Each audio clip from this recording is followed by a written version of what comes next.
Well, sing hallelujah and rape your dogs, cause this week's Cino is actually topical. It's about Box! Megalobox 2 Nomad and Cestvs the Roman Boxer to be precise, and as you can probably tell from my voice, I'm so happy to talk about sports animes, I'll probably start talking about them right now. So, Megalobox 2 Nomad is a 13-episode continuation of Megalobox 1, also a prime example of why creating sequels is an art form in its own right. In case if you forgot Megalobox 1, the story is basically a tribute to Ashita no Joe, where boxing matches are now being performed with these exoskeletons called gears, and our main protagonist, Joe, is such a prodigy in the arts of barefisted jaw removal that he entered the first Grand Megalobox tournament with pretty much no real gear and still won. In between, there were also scenes about his feelings, the trainer's feelings, and all that other stuff. A nice story that ended on a satisfactory note, kinda like Afro Samurai. And just like Afro Samurai, the continuation ruins that by continuing the story and showing that victory in the end never really mattered and everything is horrible and sad.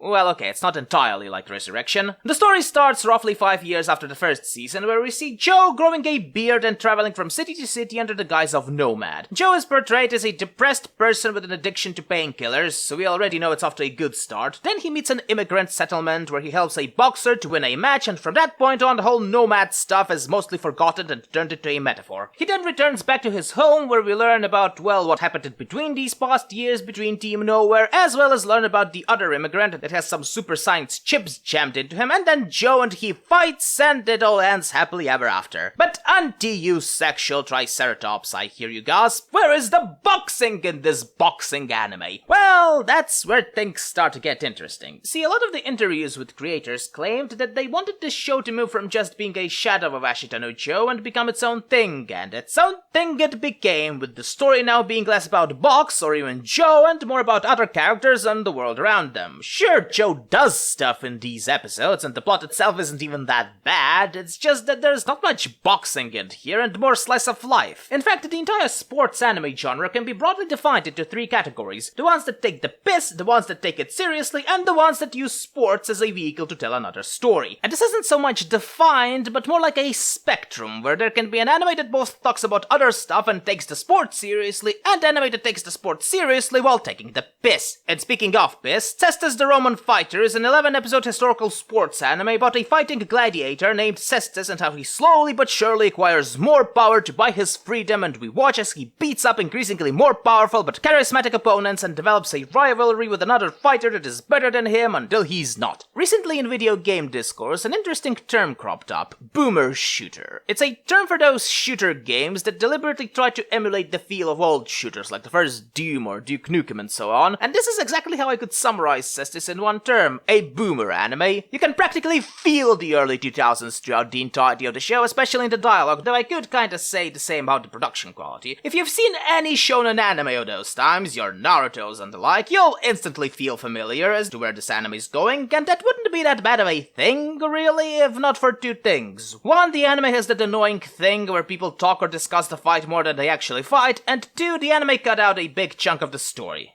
I beg your pardon? Yeah, so in the story, Cestvs meets Nero, the Emperor of Rome, where he is this kind soul that's being forced to do things he doesn't want. Apparently, after certain events, Nero bought Cestvs and abused him until he ran away. What a nice thing to cram into a flashback, especially since the entire second arc of the anime is dependent on you recognizing that this sepia person is Nero and then remembering it throughout the following 5-6 episodes until it's mentioned again. No, the show focuses on the rivals of Cestvs, the problem being that without context, these rivals don't really have the same emotional effect as other similar rivals do. They don't even teach Cestvs any sort of lesson, which makes them doubly more useless. Now, and the graphics of the anime are average. It's a 3D anime, so there's the usual 3D jerkiness of movement and lack of proper lip sync, but at the very least their movement is properly animated. And that's about it, really. Nomad is a drama anime that pretends to be a sports anime, and Cestvs is a sports anime to the point that it has everything I hate about the genre. My conclusion: life is meaningless, and to witness death you usually have to pay at least 50 golden coins.